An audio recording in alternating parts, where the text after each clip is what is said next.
अरे हमरा लगे नहीं खे, तू दे दा। हम काहे दी, हमरा लगे ना 1 रुपया। अरे तू लोग आपसे झगड़ा बाहर करा, टिकट दा ना तो नीचे उतरा दोनों। है दोनों काहे उतरी महाराज, हम टिकट ले ले पानी, हम काहे उतरब। अच्छा तू ना उतरा, ए हाँ। बाबू तू उतरा। हाँ उतारा।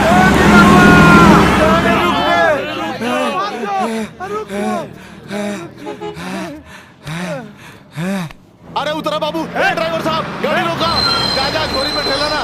धक्का काय मार करा। चला उतरा। हाँ जा दूसर बस से ना आ जाए का, लेके जा अपन खटारा बस। बस रुकल बा, निरहुआ उतरल बा।